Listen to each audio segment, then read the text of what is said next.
நித்யானந்தம், நீங்க எப்படி பாக்குறீங்க? முதல்ல பொதுவா காவி உடையில வருவீங்க, இப்ப ரொம்ப கலர்ஃபுல்லா வந்திருக்கிறீங்க. காவி தற்காலிகமா பிடிக்காது. பாஜக அணியிலிருந்து பலரும் பிரிஞ்சு போயிட்டு இருக்கிறப்ப ரொம்ப கலர்ஃபுல் ஷர்ட்டோட வந்திருக்கிறீங்க. எப்படி இந்த நிகழ்வை எப்படி பாப்பீங்க நீங்க? இன்னொன்று, தொடர்ந்து ஓபிஎஸ் மீது அவர் எந்த அளவுக்கு விசுவாசமா இருந்தாருன்றதெல்லாம் நீங்க பதிவு செஞ்சுட்டே இருப்பீங்க. நான் இந்த சூழல்ன்றது அவர் திரும்ப பாஜகவுக்கு வர வாய்ப்பு இருக்கா? அவரை கன்வின்ஸ் பண்ணி கூட்டிட்டு வருவாங்களா, இல்ல ஒரு மாற்று முகாம்னு நகர்ந்துட்டாரா? எப்படி புரிஞ்சுக்கிறீங்க? புதிய தலைமுறை நேர்பட பேசு நேயர்களுக்கு என்னுடைய வணக்கத்தை தெரிவித்துக் கொள்கின்றேன். ஒரு இடியாப்ப சிக்கல் தலைப்பு தான் இது. யார் எங்கே போகிறார் என்று தெரியவில்லை என்று வர இருக்கின்ற அடுத்த ஆண்டு வர இருக்கின்ற தேர்தலை குறித்து இன்றைக்கே பேசிக் கொண்டிருக்கிறோம். என்ன வேணால் நடக்கும். இன்றைக்கு நாம் பேசுவது என்பது கற்பனை தான். அரசியலை பொறுத்த வரைக்கும் நம்முடைய கோணம் எப்படி இருக்கிறது, இது எப்படி போகலாம் என்பதை பற்றி தான் நாம் பேச. அந்த இடத்துல சில நிகழ்வுகளை வச்சுதானே சொல்றோம். ஓபிஎஸ்க்கு பாஜக மீது கோபம் இருப்பது நமக்கு தெரியுது. அவர் பேச்சு அறிக்கையில் உறுதியா இருக்கு. கோபம் வரலன்னா அவர் மனுஷனே கிடையாது. ஏன்னா எத்தனை தடவை நான் பிரதமரை சந்திக்கணும்னு அவர் கேட்டார் அப்படிங்கிறது மக்களுக்கெல்லாம் தெரியும். ஓப்பன் லெட்டர், வெளிப்படையாகவே பத்திரிகையில் வரக்கூடிய அளவிற்கு கடிதம் எழுதியிருக்கிறார் என்பதையும் நாம் பார்த்திருக்கிறோம்.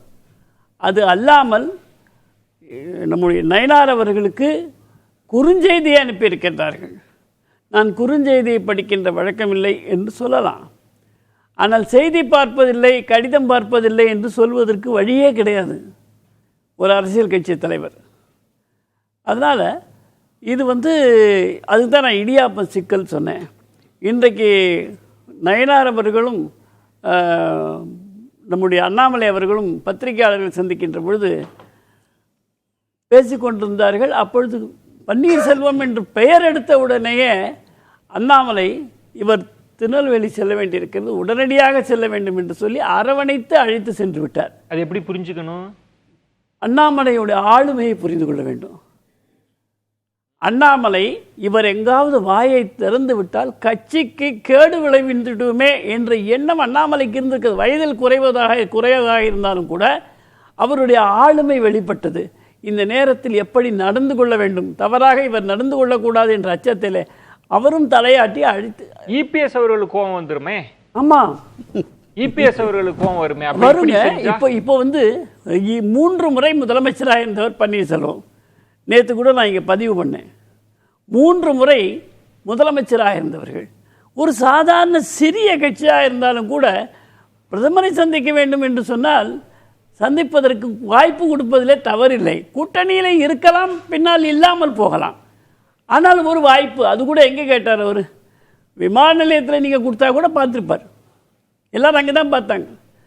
பார்த்துருக்க முடியும். அது ஏன் முடியலை? அதனுடைய பின்னணி என்ன? ஏன் அவரை பார்க்க அனுமதிக்கலை? அப்படிங்கிற போது அண்ணாமலை அவர்கள் பன்னீர்செல்வம் அவர்களையும் தினகரன் அவர்களையும் எல்லா இடங்களிலுமே உடுக்க இழந்தவன் கைபோல் இடுக்கன் களைந்தவர்கள் இவர்கள் 2 பேருமே. அப்படியும் பார்க்கலாம். எனக்கு இபிஎஸ் அவர்களை பிடிக்காது, இபிஎஸ் அவர்களுக்கு பிடிக்காத இந்த 2 பேரும் எனக்கு நண்பர்கள். இல்லை அப்படி இல்லை. நான் உங்களுக்கு தரவு அது எதுக்காக நான் சொல்றேன். உங்களுக்கு எதுக்காக நான் சொல்றேன்? அண்ணாமலை அவர்கள் தலைவராக இருக்கின்ற பொழுது இபிஎஸோடு பேச்சுவார்த்தை நடத்துகின்ற நேரத்தில் அவர் எப்படி நடந்து கொண்டார் தேர்தலில் நாம் இருப்பதற்கு எத்தனை இடம் என்று பேசுவதற்கு என்பதை தெரிந்தவர் அவர்.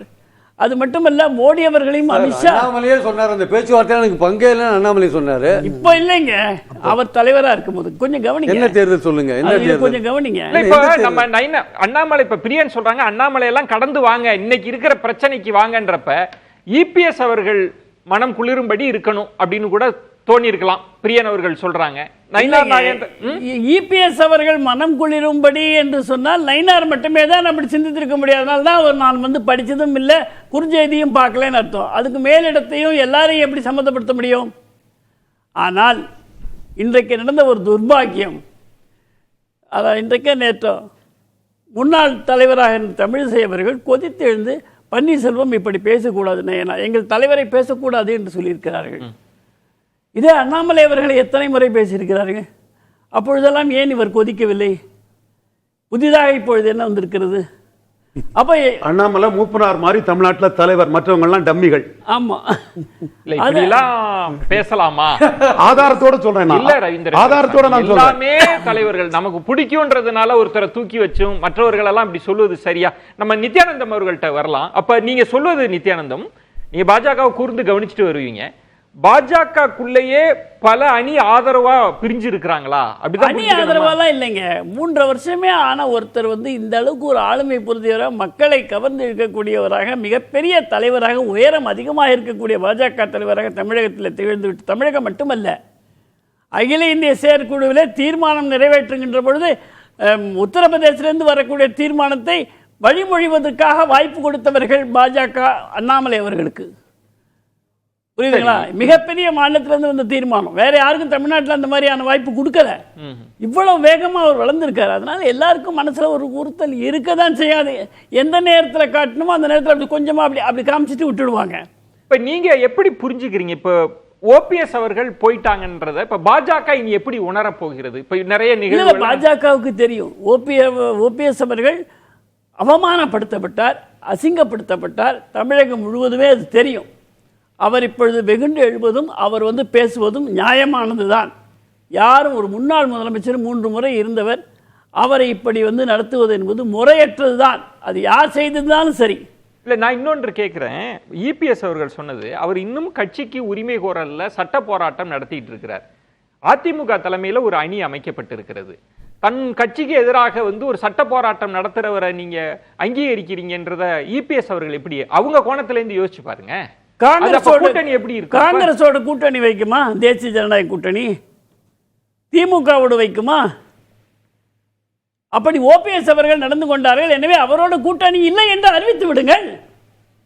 ஏன் இன்னும் அறிவிக்கல? எடப்பாடி உட்பட காலம் கடந்து விட்டது. அதான் பதில். எடப்பாடி சொன்னது முன்னாடியே வந்திருந்தா கூட சேர்த்திருக்கலாம். இப்ப என்ன காலம் கடந்து போச்சு? அடுத்த வருஷம் தேர்தலுக்கு இல்ல பாஜகவும் கைவிட்டது தானே அவருக்கு கைவிட்டதுன்னு யார் சொன்னாங்க உங்களுக்கு? பாஜக எங்கே கைவிட்டது? அண்ணாமலை இருக்கிறார் அவர்கிட்ட. பிரியன், ரவீந்திரன் துரைசாமி, நித்யானந்தம் சொல்றது இதுக்கு இன்னொரு புது கோணம் இருக்கு. அண்ணாமலை அவர்கள் விடமாட்டாங்க. ஒரே இது அம்பேத்கர் சொல்லுவாரு, எதிரி யாரை டார்ச்சர் பண்றானோ உன்னை சார்ந்தவங்களுக்கு அவன் நம்பிக்கைக்குரியவன் அர்த்தம்.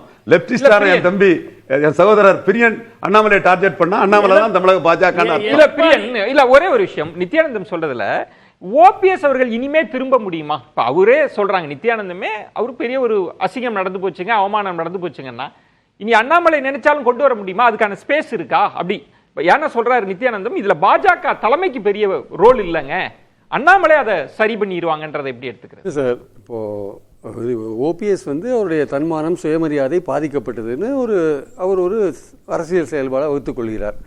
அது ஸ்டாலினை பார்க்கறது போன்ற விஷயங்கள் பாஜகவுக்கு பதற்றத்தை ஏற்படுத்தியிருக்கிறது என்பது உண்மை.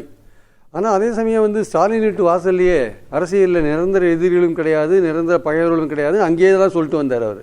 அது திமுகவில் கூட்டணி வச்சுக்கலான்றதுக்காக சொன்னார். நீங்கள் சொல்லலாம், நாளைக்கே தன்னுடைய பாஜக பற்றி தன் முடிவை மாற்றுறதாக கூட இருக்கலாம். அல்லது அரசியலில் இப்போ தற்காலிகமாக எதிரியாக இருக்காங்க, கை கோத்துருவாருன்றீங்க? இல்லை, எதுவுமே சொல்ல முடியாது. நாளைக்கே பிரைம் மினிஸ்டர் ஆஃபீஸ்லேருந்து ஃபோன் பண்ணி நடந்து போச்சு, உங்களுக்கு உரிய மரியாதை கொடுக்குறேன்னா அப்போ ஓபிஎஸ் என்ன முடிவு எடுப்பார் தெரியாது. ஏன்னா ஓபிஎஸோட எதிர்கால கணிப்பை நம்ம சொல்ல முடியாது. ஆனால் ஓபிஎஸ்ஐ நம்பி அவர் பின்னாடி இருக்கிறவங்க சொல்ற விஷயம் என்னன்னா, இனிமேல் எந்த சமாதானமும் கூடாது அப்படின்னு தெளிவா இருக்காங்க. ஓபிஎஸ் அவர்கள் எந்த அளவிற்கு வார்த்தை பிரயோகங்களை செய்திருக்காரா என்று சொன்னால், மோடி அவர்களை காண வாய்ப்பு கிடைத்தால் அது என் வாழ்நாள் பாக்கியம் என்று சொல்லுங்க. இதுவரைக்கும் எந்த அரசியல் கட்சி தலைவரும் சொன்னது கிடையாது. பாக்கியம் கிடைக்கலையே, அந்த மாதிரி எவருமே பேசியது கிடையாது. திரைக்கர்னா இந்த இடத்துல திமுக ஆப்ஷன் இருக்கா, அதிமுக ஒன்றிணையுமா அப்படின்ற கேள்விகளுக்கு மத்தியில பலருமே சொல்றாங்க, இல்லைங்க திரும்பவும் பிஜேபியோடைய போகிறதுக்கும் வாய்ப்பு இருக்கு, டெல்லி தலைமை அழைக்கிறாங்க, நடந்து போச்சு, நமக்கு தவறுதலா இருக்கு, நீங்க வாங்க என்டி அலைன்ஸ்லன்னா அந்த ஆப்ஷன் எடுத்துருவாரா? ஏன்னா களம் அப்படி இருக்கா? எடப்பாடி அவர்கள் பாஜகவோடு ஒட்டோ உறவோ எதுவுமே கிடையாது, அனைத்து கதைகளும் சாத்தி விட்டார்கள். தமிழகத்திற்கு துரோகம் விளைக்கின்ற கட்சி பாஜக என்று பேசியவர் தான் எடப்பாடி. எத்தனை காலங்கள், 3 ஆண்டுகள். எப்படி அவர் மாறினாரு?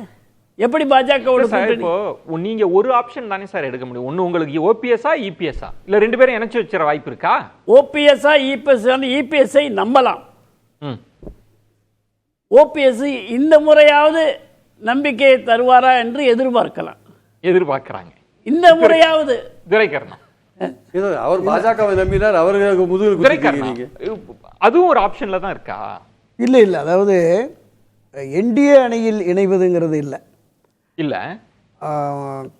அனைத்து இந்திய அண்ணா திராவிட முன்னேற்ற கழகம் ஒன்றுபட வேண்டும், ஒருங்கிணைய வேண்டும் என்கிற ஒரே நோக்கத்தில் தான் அவருடைய பயணம் இருக்கு. அதற்கு பாஜக துணை நிற்க வேண்டும் என்பதுதான் அவருடைய எண்ணமும் செயலும். இதுல ஒன்றை யோசிங்க, சொல்லுங்க.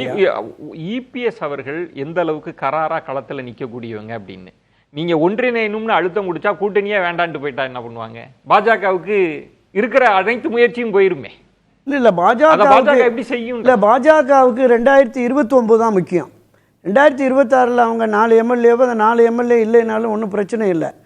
எடப்பாடி அப்படி ஒரு முடிவு எடுத்து வந்தார்னா அவரும் கட்சியை ஒன்றுமில்லாதாக்கிட்டு போயிடுவார். எடப்பாடி அப்படி ஒரு முடிவை எடுத்துட்டு அவரோடு இங்கே அணி சேர்க்கறதுக்கு ஏதாவது கட்சிகள் இருக்காங்களா? ஊரா தொகுதியாக போய் காங்கிரஸ் வாங்குங்கிறாரு, பொது உடைமை கட்சிகளை வாங்குங்கிறாரு, விசிக வாங்குறாரு, தாவேக்கா வாங்குறாரு, இந்த பக்கம் நாம் தமிழர் சீமான் கூப்பிடாரு. ஏற்கனவே காலமெல்லாம் எந்த பிரதிபலனையும் எதிர்பாராமல் ரெட்டலைக்கு வாக்களித்த ஒரு 7-8% பேர் தென் மாவட்டங்கள்ல இருக்காங்கல்ல. துரைக்கருணா அவர்கள் நயினார் பேசுற மாதிரி பேசுறாரு. 26 முக்கியம் இல்லை, 29 கிடையாது, 26 முக்கியம்தான்.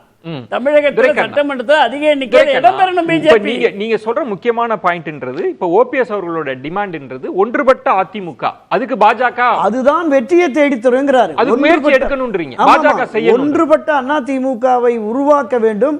அப்படி உருவாக்கி என்டிஏ அணியில் இணைந்தால்தான் தேர்தல் களத்தில் திராவிட முன்னேற்ற கழகத்தை வீழ்த்த முடியும். திமுக களத்தில் இறங்கிட்டாங்க. காலம் கடந்து போய்விட்டது, ரொம்ப தூரம் போயிட்டோம்ன்றத சொன்னதே இபிஎஸ் அவர்கள். காலம் கனியும் என்று திரு ஓபிஎஸ் காத்திருக்கிறார். நிச்சயமா காலம் கனியும் அப்படிங்கிற மாதிரியான அந்த பார்வை அவர்கிட்ட இருக்கு. இப்போ மரியாதைக்குரிய முதலமைச்சரை சந்திச்சதுனால அப்படியே திமுகவுக்கு போயிட்டாரு, திமுக அடகு வச்சுட்டாரு, அறிவாலயத்தில் போய் கட்சி அடகு வச்சுட்டாரு, குழு அடகு வச்சுட்டாருலாம் பேசுறாங்க. ஒரு மரியாதை நிமித்தமாக, ஒரு மனிதாபிமானம், சட்டப்பேரவையிலேயே மரியாதைக்குரிய மறைந்த முன்னாள் முதலமைச்சர் கலைஞர் கருணாநிதி சொன்னார், பண்பாளர் பன்னீர்செல்வம் சொன்னார். எனவே அவருடைய அணுகுமுறை செயல்முறை என்பது உலகறிந்தது. தன்னுடைய மனைவி இறந்த உடனே 20வது நிமிடம் மருத்துவமனைக்கு திரு மு.க. ஸ்டாலின் அவர் வருகிறது வந்து 1 மணி நேரம் அவர் கரங்களை பற்றி ஆறுதல் சொல்லி அந்த உடலை பெரியகுளம் எடுத்து போற வரைக்கும் கூடவே இருக்கிறார். தன்னுடைய தாய் இறந்து 30ஆம் நாள் காரியம் முடிச்சுட்டு வந்த உடனே 2 பேரும் வந்து திரு மு.க. ஸ்டாலின் உதயநிதி வர்றாங்க. அந்த மரியாதை நிமித்தமான சந்திப்பு. இதுல இன்னொரு விஷயம் சொல்லிடுறேன். அண்ணா திராவிட முன்னேற்ற கழகத்தில் முதன்மை பொறுப்பில் இருந்து கடைசி தொண்டன் வரைக்கும் திராவிட முன்னேற்ற கழக எதிர்ப்பு உணர்வில் தீவிரமாக இருக்கு. அதான் சொல்றேன்.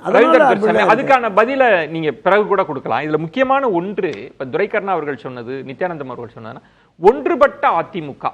இன்னைக்கு ஓபிஎஸ் அவர்கள் அந்த டிமாண்டை அழுத்தி சொல்ல முடியுமா? பிஜேபி அதுக்குள்ள வந்து இதெல்லாம் திரும்பவும் செய்ய வாய்ப்பு இருக்கா? அதிமுகங்கிறது எடப்பாடி பழனிசாமி தான். அது பலகீனமான கட்சி.